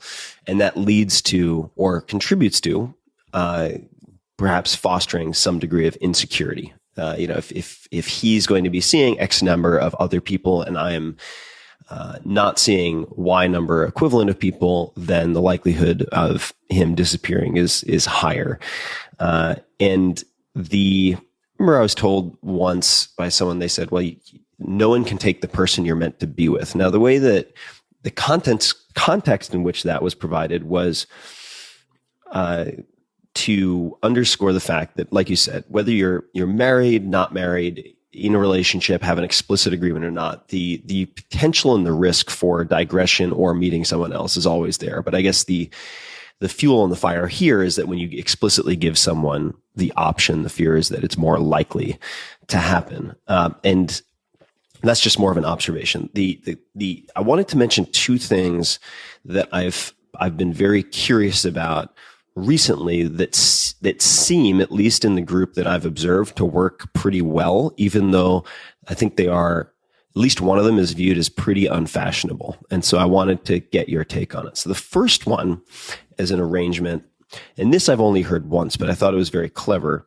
Actually, no, not once, twice. Was an older gentleman. He was in his 60s, has been married for, I want to say, 20 plus years, has a number of kids. And I was asking him about his marriage, and he said, well, we have an open relationship. Okay. When we were having some wine, tell me more. So we continued talking. He said, and I asked him, how do you prevent it from causing problems? And he said, well, every relationship has problems. So it's not like one is immune and one is not. But his wife gives him a report card every quarter. So every 3 months, he gets a report card. I think it was 1 to 10 scale in 4 categories. Lover, husband, provider, father.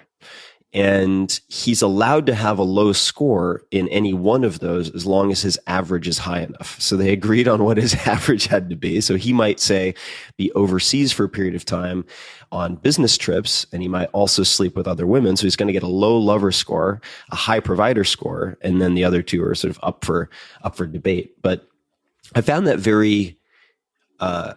appealing, maybe just because I like measuring things as a way of course correcting and keeping things in check.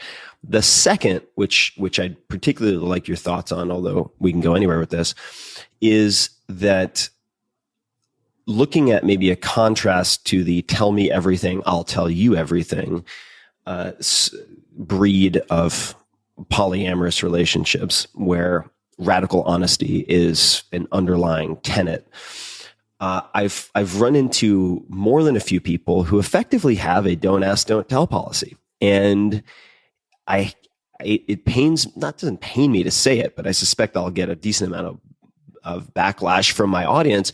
It seems to work pretty well in the sense that more than a few couples have said, look, that whole polyamorous tell everything, and I know those are not mutually dependent, is not for us. But as long as you're safe, as long as you don't embarrass me, then you can do what you want. And the policy is don't ask, don't tell. That seems very old fashioned. I mean, maybe the fact that it's a two-way street makes it less old fashioned, but what are your thoughts on that? Because it seems to me just intuitively to be, and maybe it's highly dependent on the person, but to be less prone to kind of supernova destruction versus the radical honesty piece for most people. Do you have any thoughts? That's a mouthful, I know, but I'm been thinking about a lot of this stuff for a long time. So I think that I would start and I would say that trust, loyalty, and attachment come in many forms. And when you describe this example and you like it because of its measurements, I would say I like it because of its creativity, because there's thoughtfulness, because there's a shared complicity, because it seems to have worked, because there's imaginativeness and resourcefulness in it, and because I think that couples often lack a lot of that. Every other system gets innovators and gets new ideas and put into it all the time, and it is extraordinary how much relationships enter into a certain mode and then stay in it for decades. Right.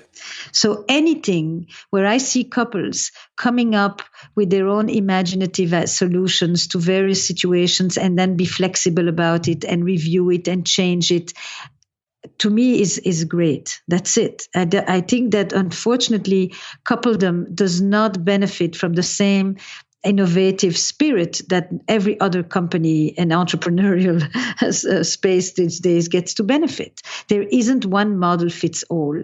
And a certain couple may have lived for a while in a monogamous arrangement and exclusive arrangements, but then decided at some point, because of all kinds of issues having to do with age, with illness, with success, with you name it, with children leaving, with a new awakening, with loss of weight, you name it. There's lots of triggers that make suddenly people want to change their relational arrangement. And I think that if people are going to stay together a long time, they need that ability to review their relational arrangements and to negotiate it, and then to try something, and then to see if it works, and to change. I mean, I can't enough emphasize my desire for flexibility to become part also of coupledom, so that it doesn't just be, it enters a groove, it goes until it can't, and then it just kind of ends there. Right. It needs to be something a little bit more enriching there. So the first thing, I think for some people, don't ask, don't tell, works extremely well. It gives them enough privacy. It makes them both know that there is still a primary loyalty and commitment. There is an implicit sense of knowing where one can go, how far one can go, etc., etc. And there needs to be ample, continuous investment and reassurance and building into the relationship itself. The point is not that you should have, the leftovers at home and everything else that is meaningful and exciting and interesting and engaging elsewhere. By definition, you still want to be able to put some, logs in your own fire. For other people, transparency and radical honesty has become an ideology. The problem is ideologies generally are rigid. Right.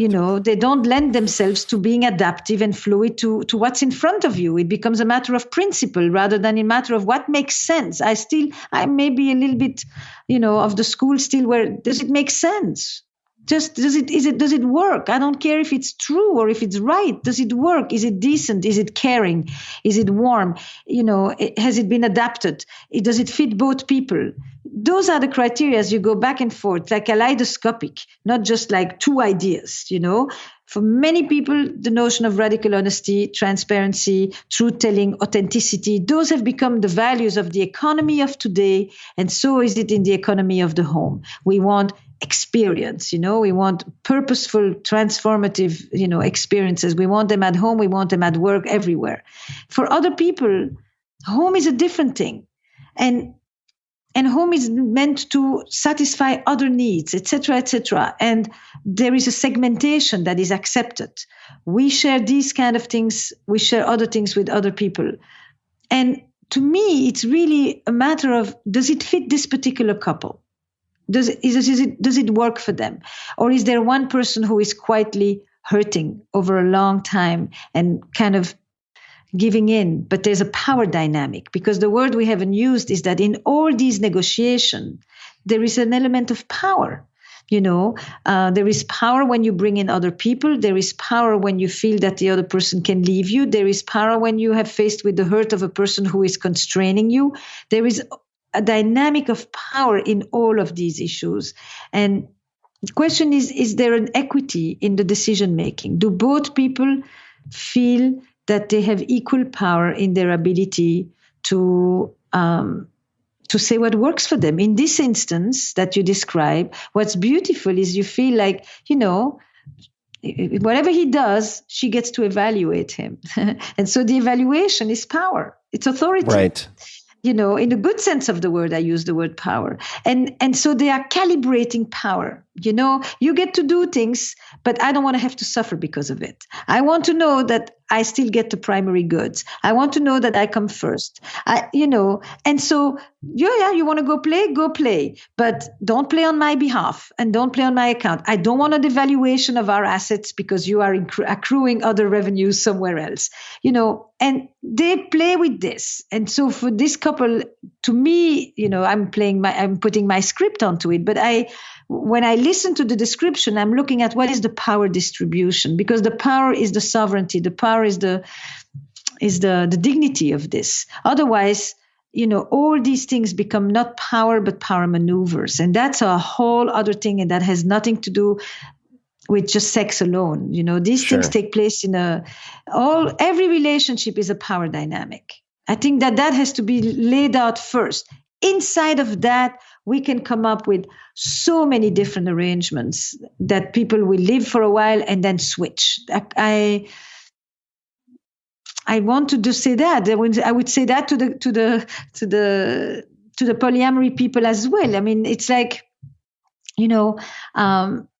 there is a beautiful proliferation of non-monogamy thinking that is taking place, okay? And they're very different from the free love pioneers of the 60s and the 70s.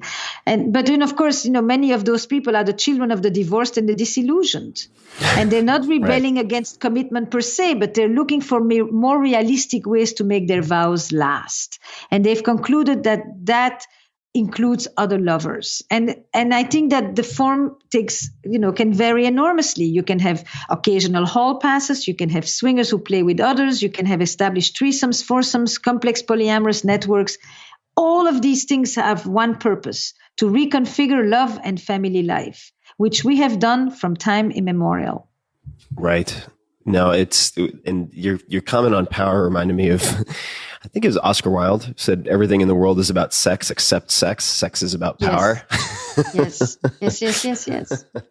So now you've spent so much time with people grappling with these issues. What was the research process for your new book? And that is, really kind of fresh on the mind, I would think, at this point for you.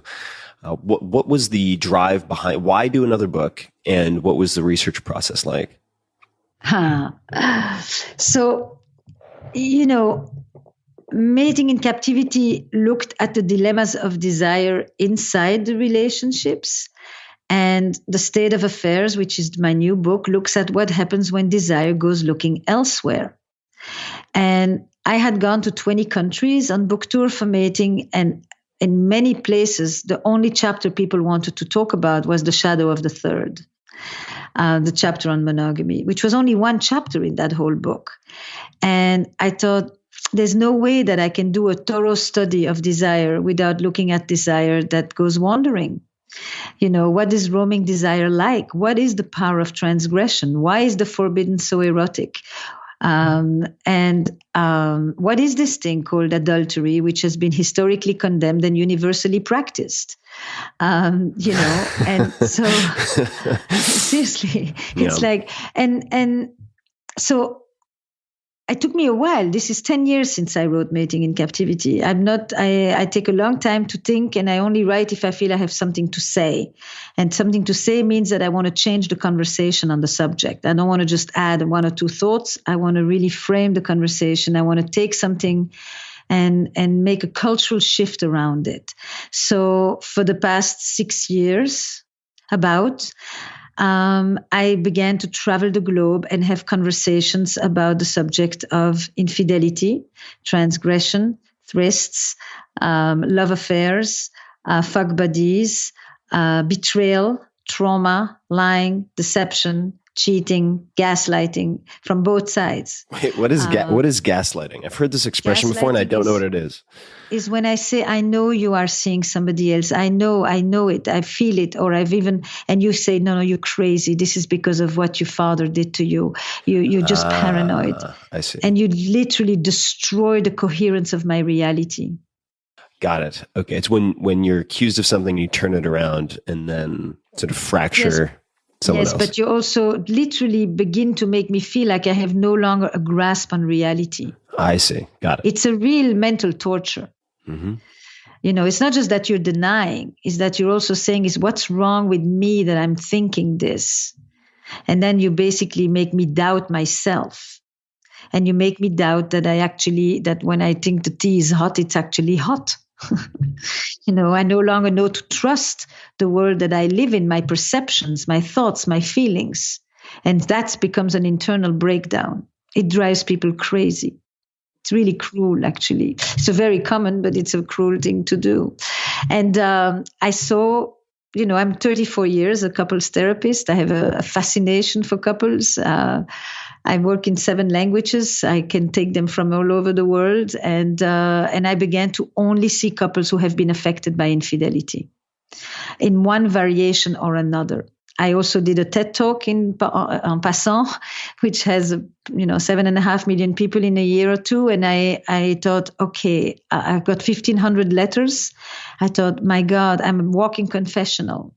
The world is pouring their secrets onto me on this subject anyway. And let me try to think it through. Let me really delve into this and look at it from a systemic point of view. Meaning, if I ask an audience, have you had any experience with affairs or infidelity? Nobody's going to lift their hand. Nobody's going to say I cheated or I've been cheated on so easily. But if I ask the same audience, have you been affected by infidelity in your life? I probably get 90% of the fingers up. It's an amazing thing. As the child of, as the friend of, as the boss of, as the lover, as the other woman, as the partner, as the person who went out, you name it. And now it becomes really a collective experience. So I wanted to look at it from all angles. And I see couples 2-3 hours at a time. And I delve into the labyrinth of passion. All of it, from all sides. And then I collected all the data. I transcribed hundreds of hours of sessions. I transcribed all the letters, and I began to gather and then decide what are the main assumptions at this point about this subject. How does our culture think about this?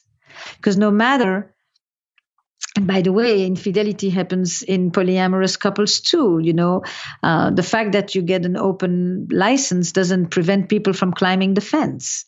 Something about transgression is deeply human. And you've also observed that the definition of cheating continues to expand, right? Where you have sexting, texting, dating apps, watching porn. I mean, the inside of the wall is getting yes, narrower and narrower in some respects also. Absolutely. The definition is elastic. It's unbelievable what people today, how many more ways that we define something as being outside of the boundaries, and we consider them infidelities. And, it is one of the experiences that encompasses the entire human drama.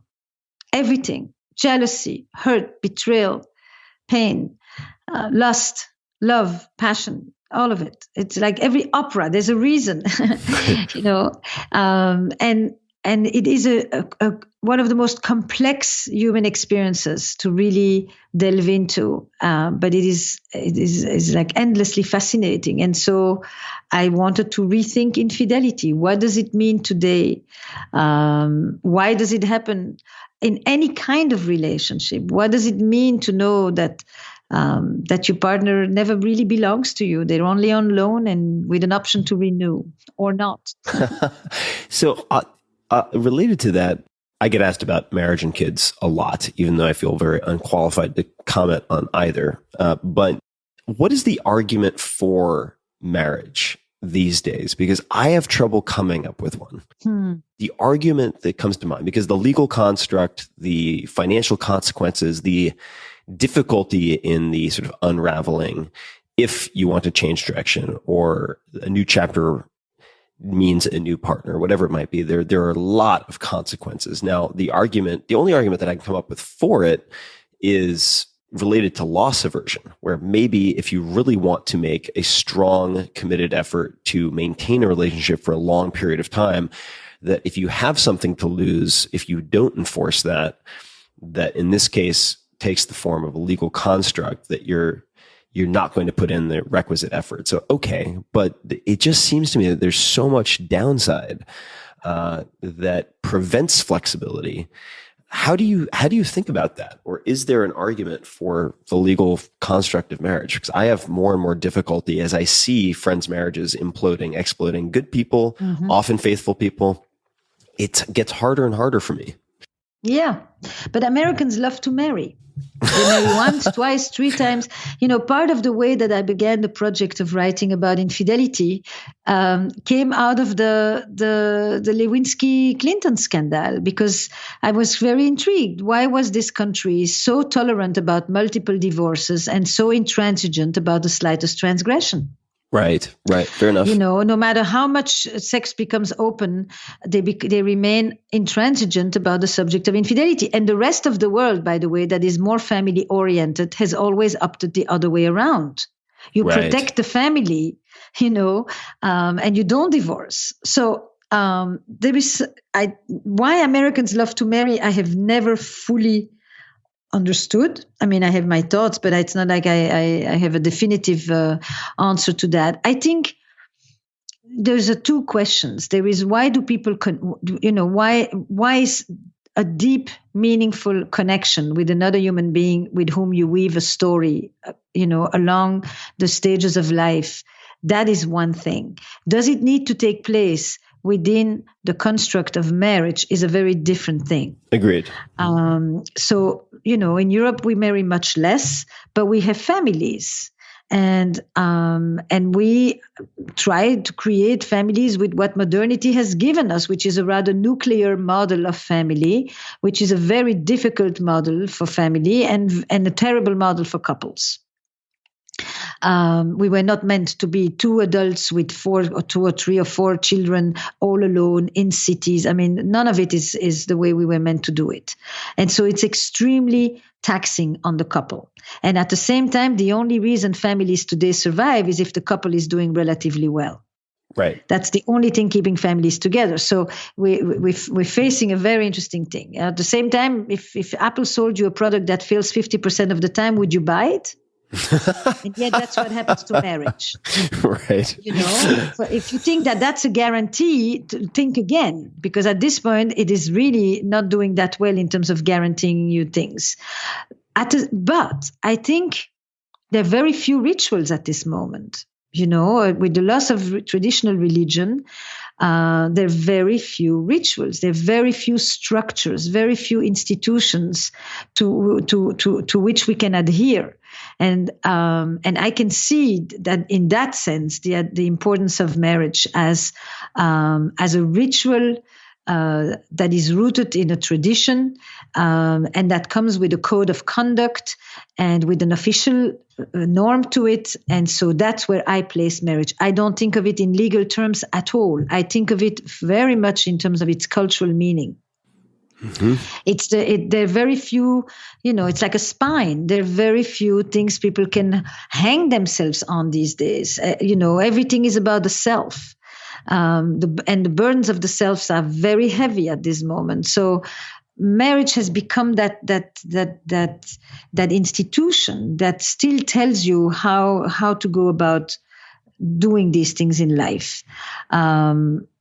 To me, the very interesting thing when you ask about why marry, I think about the gay marriage. Gay marriage really was one of the ways to try to understand what does it mean to legalize, to give rights to queer families, to allow people to adhere to a norm when there are so few norms at this moment. Everything has been reevaluated and redefined. And I think people are sometimes very desperate for norms, structures. Right. Pillars, architecture, everything else is fluid, but we all need solid as well as we need fluid. And marriage has remained one of the last solid constructs, even though it fractures way too fast and way too often. Can you do it without marriage? Completely. I think that, but for some reason, people feel that commitment without a structure isn't buttressed in the same way. The marriage is the buttress it's the fulcrum. And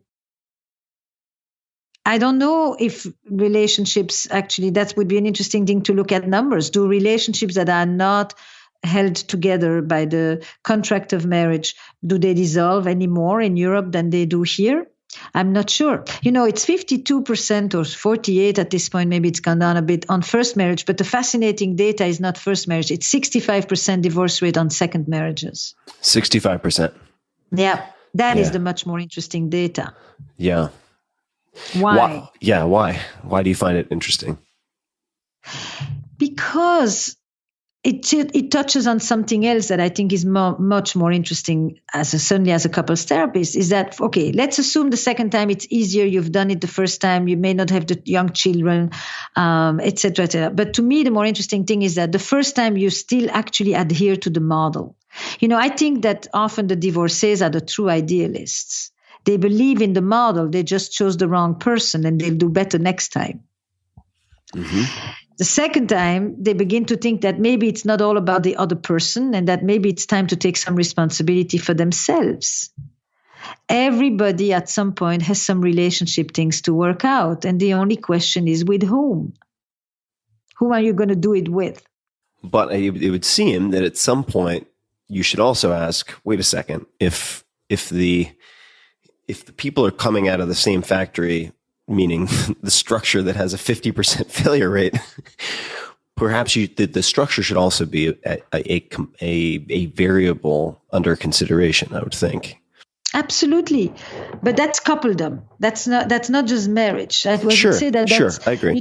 I think that, to me, I am really fascinated by how creative, having just written a book about infidelity, I can tell you, if people took 1% of the creativity that they put in their affairs and brought it to their marriages or to their relationships, it's astounding. It's the same people.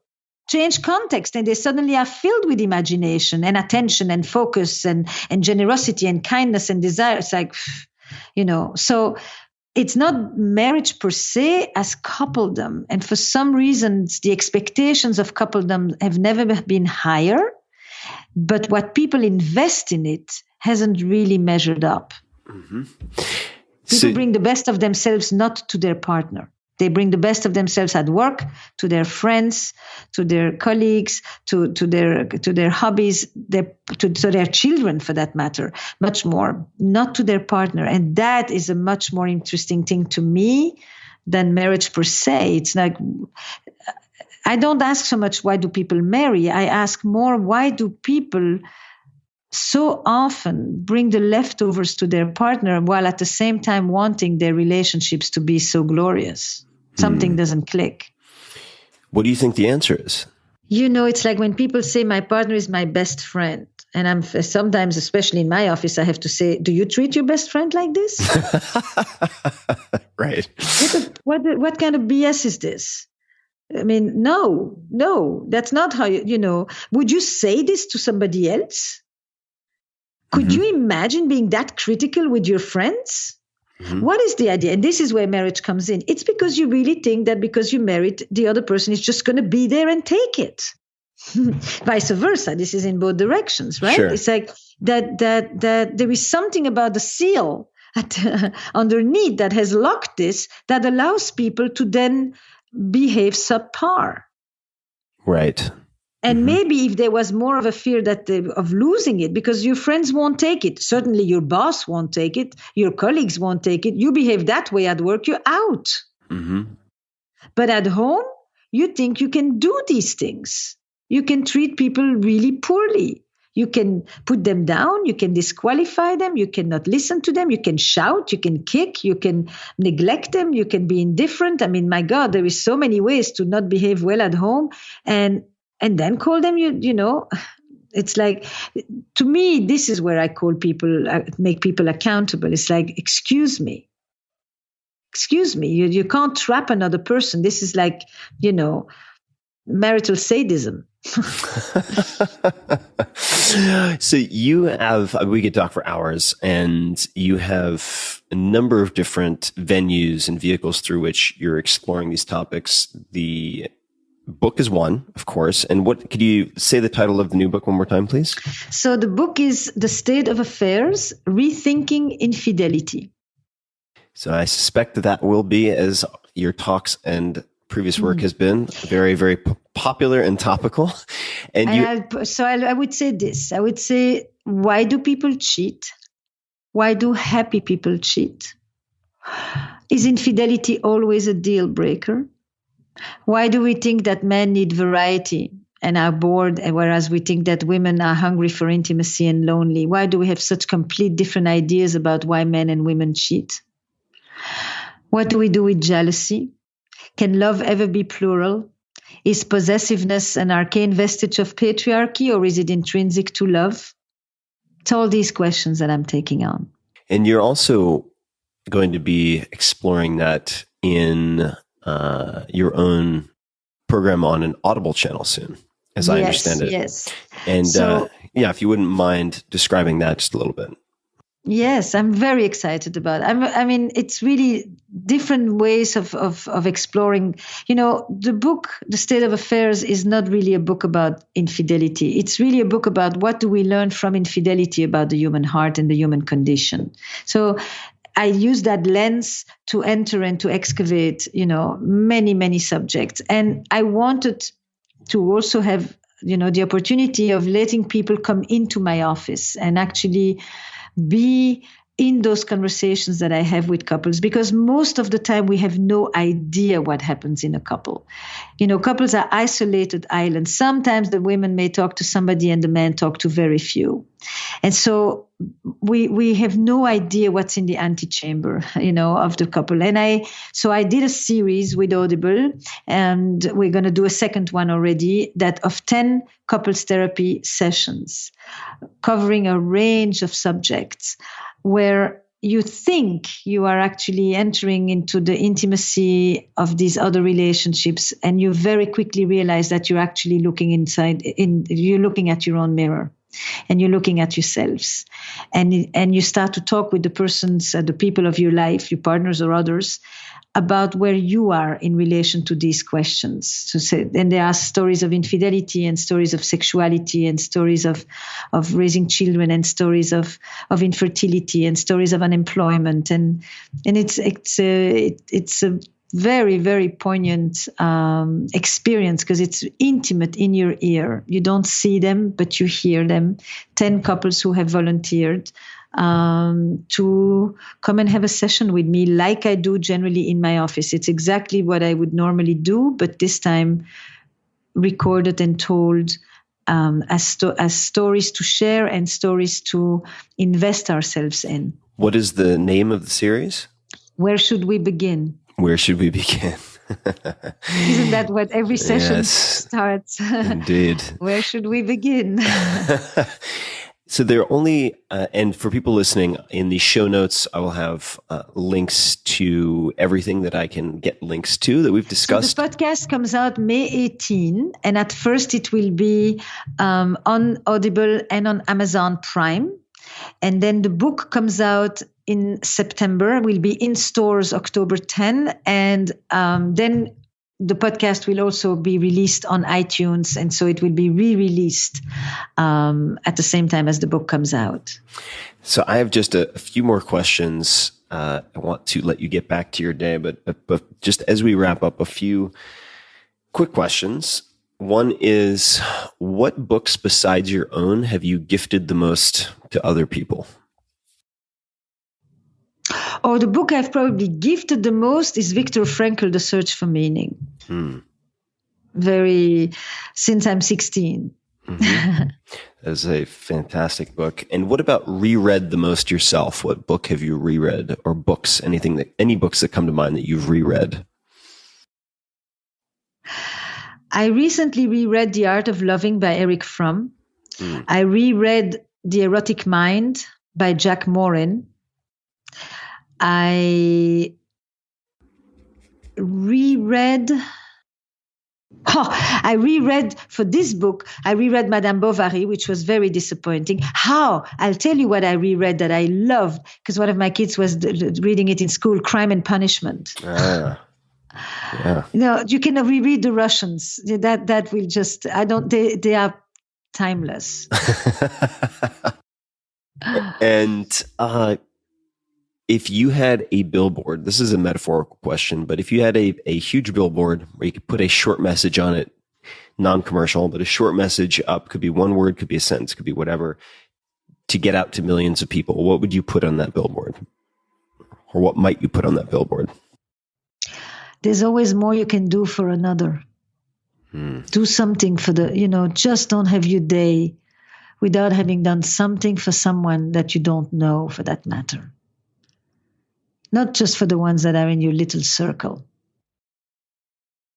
I don't know. In a billboard, it would say, do your part. I love it. And any parting comments, requests of the audience? Could be the same thing that you just said, but are any parting thoughts, questions, or suggestions for people who are listening? Any ask of the audience? You know, the reason I say do your part is because so much of the culture we live in is about doing things for ourselves, on enhancing ourselves, pushing ourselves, being more successful, being more health, and it is the most powerful antidepressant. I know that you do something on the depression front as well. And I think that the curse of today is isolation. There's a lot of other things we have gained, but we have lost something. And isolation and disconnection is really is a curse. It's a curse of modern life. And I think that there is no more powerful antidepressant and nothing that will give us more meaning in life than to know that we matter for others. And that means to do for others. Which is a little bit what couples therapy is about. Most of the time people come to couples therapy, they don't come in order to say, I came to check myself out. They usually come to be an expert on the other and they say, fix him. Do something, or I came to drop off, So I'm all the time thinking, and what are you doing? Take responsibility. It's freedom, responsibility. And for the rest, it's like, if any of you are inspired by what I say, join me on all the platforms where you can find me so easily. And there's nothing I think I value more than to be in conversation. Like I've so enjoyed our conversation, you and I, and to talk about these things. It's part of everybody's life all the time. Love, sex, trust, loyalty, commitment. What else is there, Absolutely. And where is the best place on social media for people to say hello to you if they wanted to say hello? Is there any one preferred place? I would say my fan page on Facebook, probably, but I am on Twitter and I'm on Instagram and I'm on YouTube. I'm doing this whole beautiful series, actually, of videos that I'm putting up on YouTube on relational intelligence that I think kind of are snapshots of what I say in short, what I often say in long. I'll tell you, what I want is we have often these days tried to simplify things. And I think what I try to do is create a conversation on relationships and love and all of that at work as well as at home, both levels of relationships, in business, in companies, etc., that embraces complexity, that's multicultural, and that's inclusive. And I think that the more people join this, the more you will help me do my piece of social change. Mm-hmm. So everybody definitely say hello to Esther, Esther.Perel on Facebook, Instagram, Esther Perel Official, YouTube, Perel Esther. Switch, and I'll put all of these in the show notes. Esther, thank you so much for taking the time. This was a real joy and tremendously stimulating and thought-provoking. I have a lot to think on. So I appreciate you sharing your expertise and your experiences with us. Thank you. It's a treat. Thanks a lot. And to everybody listening, you can find links to everything that has been mentioned, the books, the podcast, everything imaginable in the show notes, as usual. With every other episode, you can just go to tim.blog/podcast. And until next time, thank you for listening. Hey guys, this is Tim again. Just a few more things before you take off. Number one, this is 5 Bullet Friday. Do you want to get a short email from me? Would you enjoy getting a short email from me every Friday that provides a little morsel of fun before the weekend? And 5 Bullet Friday is a very short email where I share the coolest things I've found or that I've been pondering over the week. That could include favorite new albums that I've discovered. It could include gizmos and gadgets and all sorts of weird shit that I've somehow dug up. in the world of the esoteric as I do, it could include favorite articles that I've read and that I've shared with my close friends, for instance. And it's very short. It's just a little tiny bite of goodness before you head off for the weekend. So if you want to receive that, check it out. Just go to 4hourworkweek.com. That's 4hourworkweek.com, all spelled out, and just drop in your email and you will get the very next one. And if you sign up, I hope you enjoy it.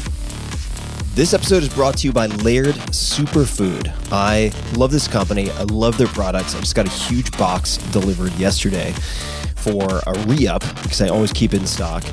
And many of you have asked me about intermittent fasting, so I'll touch on that in a second. Founded by big wave surfer Laird Hamilton, really one of the kings of big wave surfing, and volleyball champion Gabby Reese, Laird Superfood promises to deliver high-impact fuel to help you get through your busiest days. And I can speak from experience, having worked out with both Laird and Gabby.